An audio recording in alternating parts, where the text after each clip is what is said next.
Okay, Sully, so tell me, have you performed in Atlantic City before? I bet you probably have. Oh, yeah, many times. Not at this venue, though. This is House of Blues. Usually it's the Borgata. And it's probably the first time you're coming in as a solo act? You probably were there with Godsmack before? No, I've done solo stuff there before a couple times.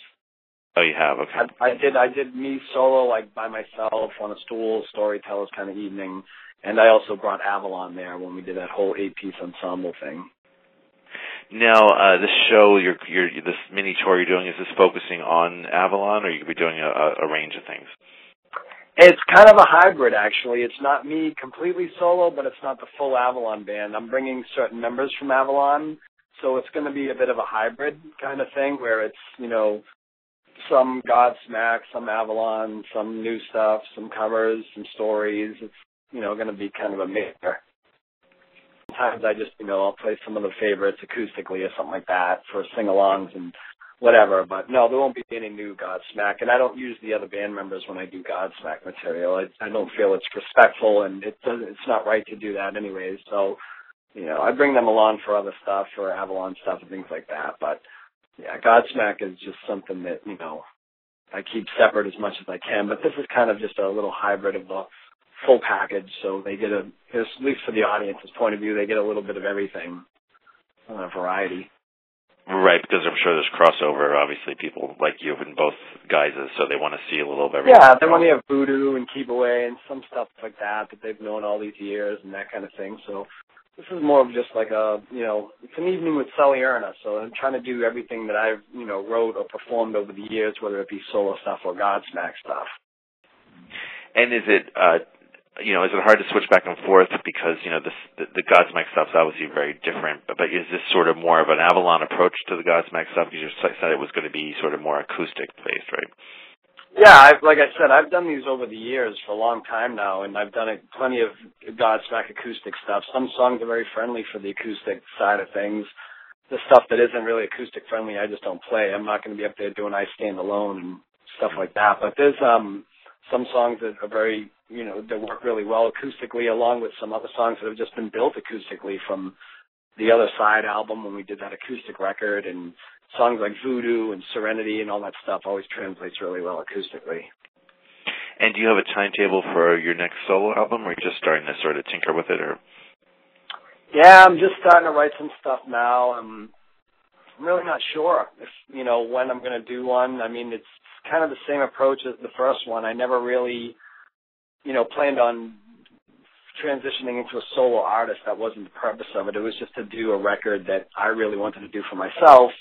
And I honestly didn't even care if it hit the shelves. I wasn't looking for a criticism or whatever. I was just putting out there for myself. And, and then kind of management and some other people heard it, really loved it and convinced me to kind of put it out publicly. But this one's the same thing. I'm just writing music for myself and trying to see, what I come up with. And if I feel it's a pretty good collection of songs and something I'm going to release, then I'll make that decision when the record's done. But, on the first one, I really took my time. I mean, it was probably a couple of years between making it and, and putting it out until I made that decision. And I'm sure it's going to be similar to this. I'm writing stuff. When it's done and it's complete, if I feel like it's a good body of work, I'll put it out. If not, I just may keep it for my own little private collection or something. I don't know. But I'm still a little bit, it's too early to say right now because, I've only written a few things so far. And with Avalon, it's sort of a big change from Godsmack, what people associated with you with Godsmack. And was that sort of just where the music took you, or were you deliberately trying to do something different with it? Yeah, well, for sure I wanted to do something completely detached from anything I've ever done in the rock world because, being a musician my whole life, I was a musician way before I was a rock star or whatever you want to call it. I grew up with a musical family. My dad's still a musician. I've been playing since I was 3.5 years old, and my great uncle was a famous composer in Sicily, and so I've always just played music, and rock is just kind of what I had my success on. It's been my roots. That's what I've grown up listening to, the Zeppelins and Black Sabbath and all that. But as I got older and I wanted to try new things, and I had, really beautiful songs that I felt were just stuff that I didn't want to throw away, but not necessarily good for Godsmack. So I just kind of shelved them.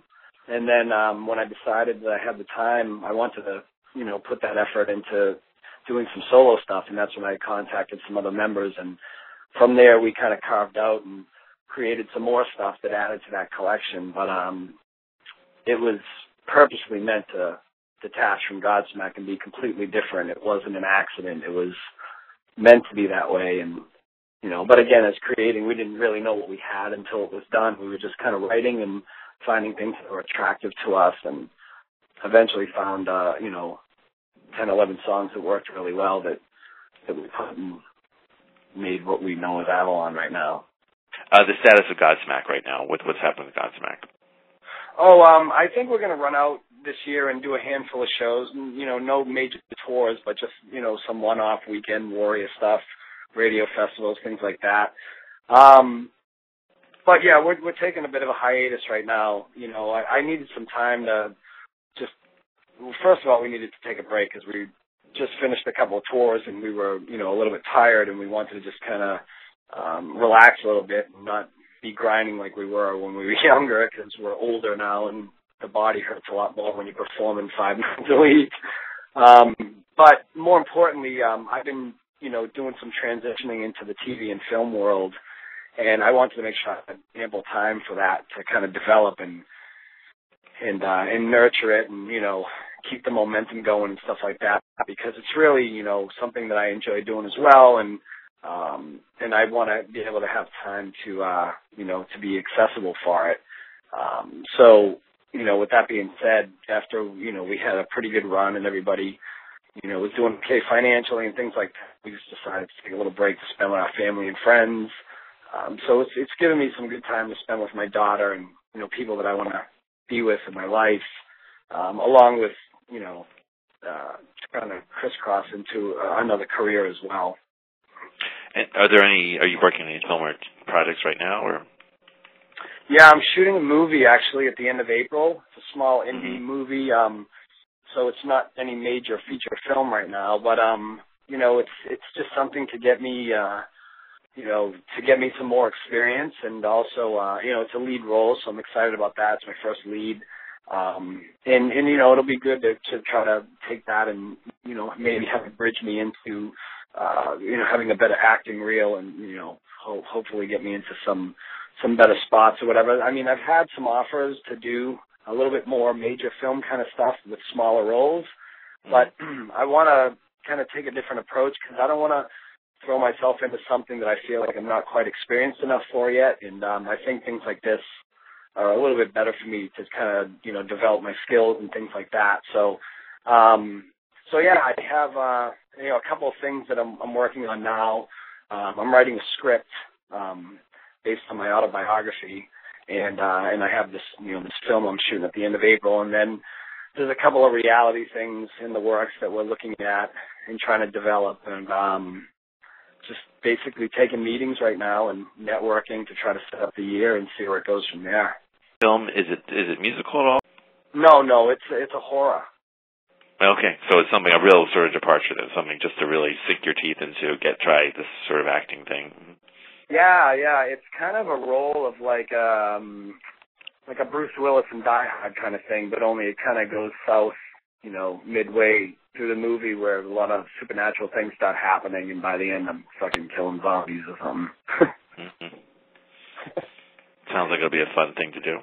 Yeah, there's a lot of action, and I'm excited about that, because that's where I feel like I need the most experience right now, not just kind of running dialogue. I want to be able to get, in a lot of different action scenes, stuff like that. And this one, again, it's not a very high budget film right now, but it's pretty decent, and there's a lot of cool stunts and stuff. I mean, I know there's parts where I'm getting thrown through walls and shit like that, so at least for the experience, I'm excited about it. And, I just want it to be fun. It's not about the money or anything like that right now. It's just, diving into this thing. It's something I really love to do, and I want to continue to kind of grow and see if it is something that I love, and if I'm going to put all my effort into it. Because if it is, and it keeps developing and going in that direction, that's where I'd kind of like to go. I really enjoy acting and being in front of cameras and things like that. So, just taking it one step at a time and trying to do it smart and do it the right way. So if I have a shot at having a career in this, that I'm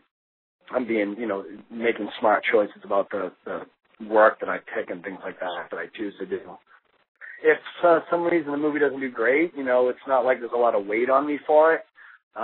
Those kind of things, it could be that I do really well in the movie doesn't do that well, but at least it's, it's good material for the acting reel to show other directors and things like that. So that's kind of, one of my main goals behind it. But ultimately, it's a friend of mine who wrote and directed it, and it's a really cool script. It's actually very real clean script, and it's a good piece. It's not completely ridiculous and like some indie horror movies can be or whatever. And as you know, it could go the other way. I mean, movies like Saw and stuff like that, were even Nightmare on Elm Street were just indie low budget movies and, blew up and did something great. So it could go either way, I guess. So you mentioned adapting your memoir, into a script. So how is that to revisit the story? Is it a lot different to work on the script than it was to write the book? Or? Well, yeah, it's a little bit different, as far as the format of it goes and the structure. And, you want it to be interesting enough for film and that kind of stuff. So it's more or less picking through it and develop the best scenes for the movie and that kind of thing. I don't know where it'll go. I mean, I'm just doing it kind of as a fun project right now. I'm not trying to take it too seriously or think of, selling it for $100 million or anything. I need stuff to do.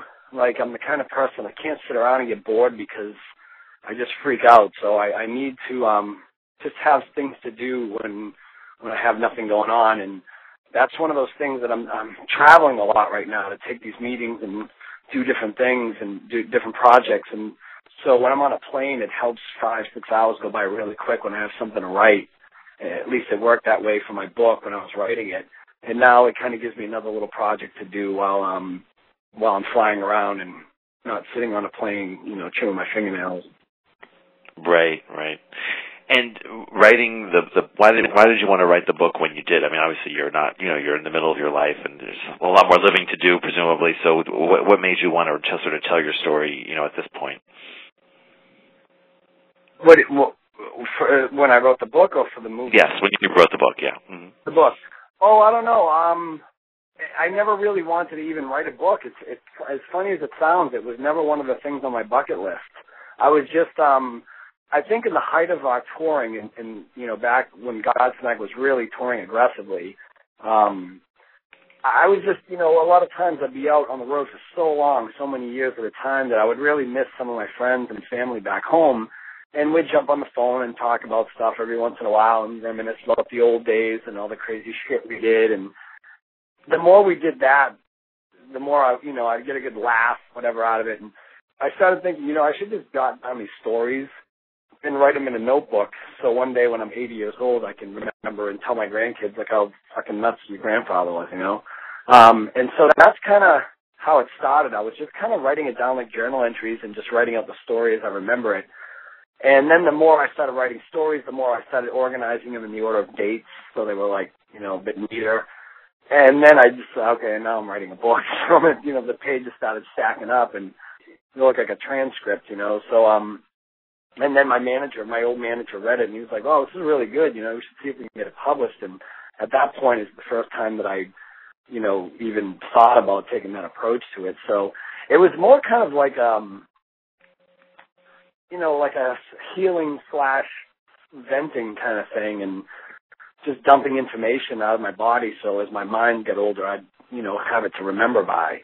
So it wasn't really like I planned on writing a book. It just kind of happened the way it happened. And then you had a book all of a sudden. Yeah, I had a book in my hands.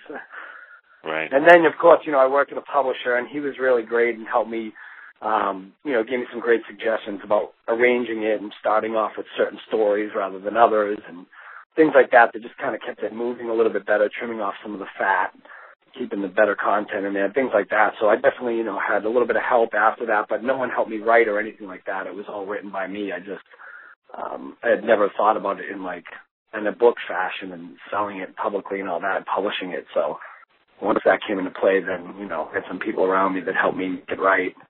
So, yeah, before we go, I know you said you've been to Atlantic City a bunch of times, so are there any special memories you have of performing there or hanging out in Atlantic City? Or It's always been a great place. I mean, I remember from the first time we played there with Godsmack to the first time I did a solo show there. I believe that was one of the first places I even did a solo show. I know it wasn't the first, but it was on that first weekend, I think. But it's always been, I don't know, it's just always been a kind of a cool place for me. But again, the only place I've played is the Borgata so far, so the House of Blues will be a new venue for me this time around. But in general, I don't have too many memories there because it's a casino, and whenever I'm near a casino, I play poker. So all my spare time goes to sitting at a table with a bunch of, you know, degenerates like myself just trying to, you know, win the hand and make a few extra bucks. So those are probably the memories I have. It's just, you know, getting involved in poker games. Right. Oh, and I met what's his face there? That was a memory. I met what's his name? Not Chris Tucker, Chris Rock. I met him walking through the Borgata once. Yeah, and he actually recognized me, which I thought was really bizarre. Cause I'm thinking, how does this guy know me? He's like an international movie star. And yeah, he came up to me and goes, "Hey, what's up?" And I was like, "Do you even know who I am?" And so, you know, we just talked for a couple minutes, and he had a little entourage with him, and as I said, it was just a brief meeting. But yeah, that was a cool little encounter, seeing a black comedian that recognized me. Yeah, it sounds like it's fun to be sort of have that sort of spontaneous experience. So yeah, it was weird. I just remember it being weird because I remember looking back at my guys. I go, "Does he really know who I am?" Because he kind of walked up to me like we were an old friend. I'm like, that's really weird, but cool. Maybe he's a rock fan. I don't know. Right, sounds like it, yeah. Rob, that's about all we have time for, unfortunately. Yeah, I was just wrapping it up. Thanks so Awesome. much. Okay, Sully, appreciate your time today. All right, thanks so much. All right, take care. Thanks so much. You Bye-bye. too. Have a good day. All right.